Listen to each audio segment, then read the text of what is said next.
Une femme policier très grièvement blessée, c'est le dernier rebondissement à Jérusalem d'une affaire de fouilles archéologiques commencée l'année dernière autour de la vieille ville. Les activistes religieux ultra-orthodoxes affirmant que ces fouilles profanent les tombeaux des anciens rois de Judée, situés selon eux à l'endroit exact où ont lieu les travaux.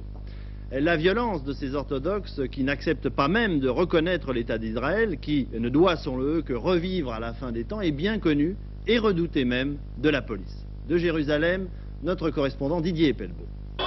Mea Shearim, les 100 portes, le quartier ultra-orthodoxe de Jérusalem cette semaine. Dans cette atmosphère d'émeute, la police israélienne a réagi avec une violence extrême. Après avoir eu plusieurs blessés, elle a fait usage massif de gaz lacrymogène et procédé à des dizaines d'arrestations. Il a fallu l'intervention de 600 hommes pour mettre fin à la manifestation. L'enjeu peut paraître dérisoire. C'est, au pied de la vieille ville de Jérusalem, le site archéologique de la cité de David. Les ultra-orthodoxes prétendent qu'on y profane un cimetière antique.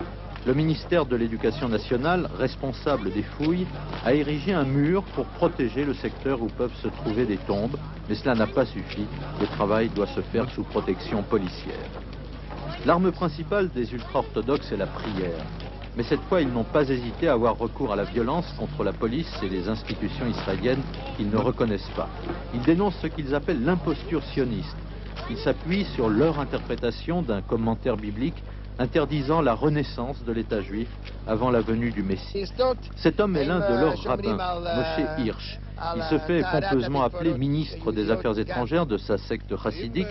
Israël, dit-il, est le seul pays au monde où l'on autorise la profanation de tombes juives. Le rabbin Hirsch risque l'expulsion car il est américain. Il est accusé d'incitation à la rébellion. 36 militants ultra-orthodoxes sont maintenus en détention préventive. Ils ne possèdent pas de papier d'identité israélien. 7 d'entre eux sont américains et pourraient être refoulés. La police se promet d'obtenir contre eux au moins des peines de prison ferme. Cela suffira-t-il à calmer les esprits? Ce n'est pas sûr. Les ultra-orthodoxes veulent au contraire profiter de leur détention et de la répression pour alerter l'opinion publique internationale. Ils ne sont que quelques milliers en Israël. Le gros de leurs troupes se trouve à New York. Leur combat est celui d'une stricte observance qui refuse la modernité dès qu'elle est incompatible avec la loi religieuse. C'est ce qu'ils enseignent à leurs enfants. Ils ne cesseront la lutte que lors de la venue du Messie. Ils font face à la police, mais ils ont l'éternité devant eux.